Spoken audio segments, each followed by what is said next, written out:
I think that the motivation in James' life, I think the motivation has been that he knows where he came from, and he don't want to have to go back there. He don't want to see his children there. He don't want to see nobody he loved there. He don't want to see nobody there, period, where he loved them or no race, creed, or color. I think that he wants to keep on going, and he's been hungry. He's been poor. He lived in the slums. He lived in the place that wasn't fixed up and wasn't lit up. We all have. I have too. And he don't want to go back in that direction no more. He thank God for the protection that he's given him, and he wants to keep going, and he wants to inspire other people and let them know that what has been done for him can be done for them. That there's a way, that if you got the will, where there's a will, there is a way. And that God is willing, able at all times to help them if they're willing to accept. If they're willing to go through, you're going to have to go through problems to maintain, to make it. And if you can't take it, you can't make it. If you can't master, you can't pastor it. You got to know it to show it. You got to live it to give it. If you can't do that, you ain't going nowhere.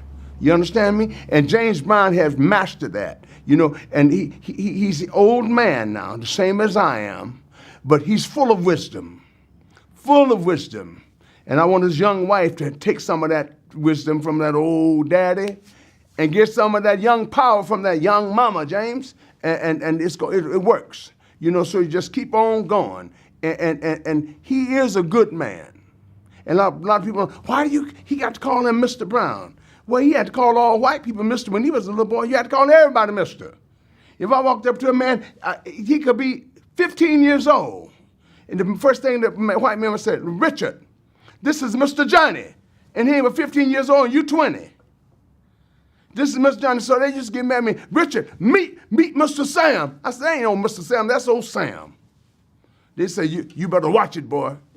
You better watch your mouth. I said, they ain't no Mr. Sam. That's old Sam. I know old Sam. We play in the mud every day together. I said, hey, Sam. Woo! I wouldn't call him Mr. See, and I think that's what James Brown has done today. That's when James wants people to respect him, to give him the respect. Not that he want to be better, or higher, or bigger, but he had to do that when he was young. So, and to him, that was a matter of respect. So he wants to respect back now, Mr. Brown. And I don't see nothing wrong with it. Basically, when I first started back in the years, I think that all of it was coming out of the church back in that time. But I think James was more into church later than I was. I was really in that heavy when I first started.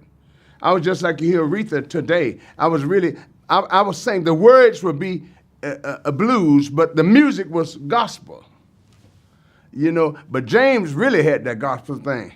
Like, try me,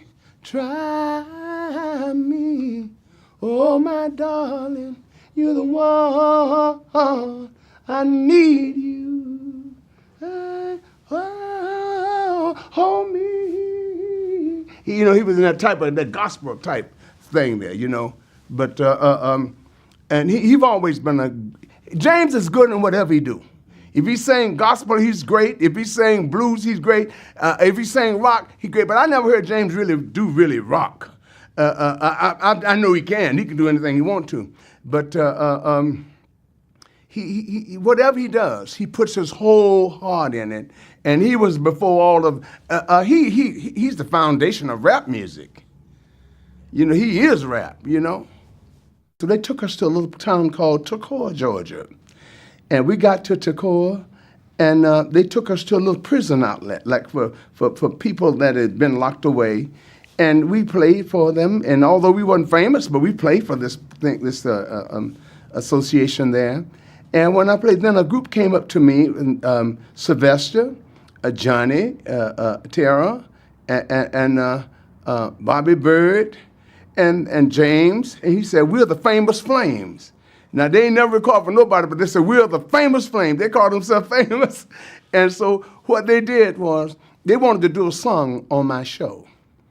And I allowed them to, although I hated it after I did it, called this song, Please, Please, for 1 hour. And it was my show. I had to wait till they get through singing. I wish they had never let them get up there. James Brown got on his knees. He fell down. He didn't have no cape. And he failed, he got through begging. I wanted to give him something myself. And I didn't have nothing but some coffee.